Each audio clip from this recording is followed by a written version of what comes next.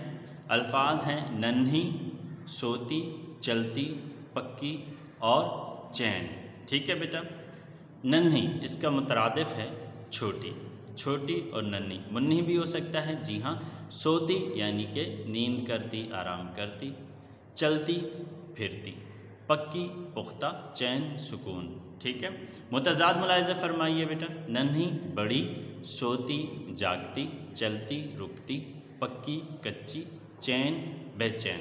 ٹھیک ہے بیٹا، یعنی بے سکونی۔ اس طرح بیٹا آپ کی یہ مشق اختتام پذیر ہوئی، اور اس مشق کے ساتھ ساتھ ہی آپ کی کتاب بھی اختتام پذیر ہوئی۔